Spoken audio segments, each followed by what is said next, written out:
ডেকে বলতেছে, ও মুহাম্মদ,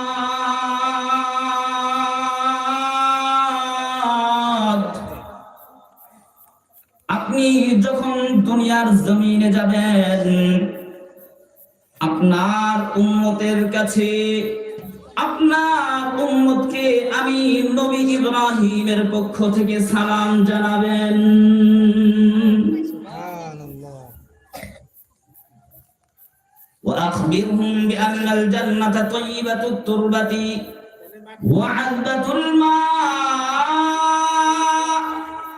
وأنها قيعان।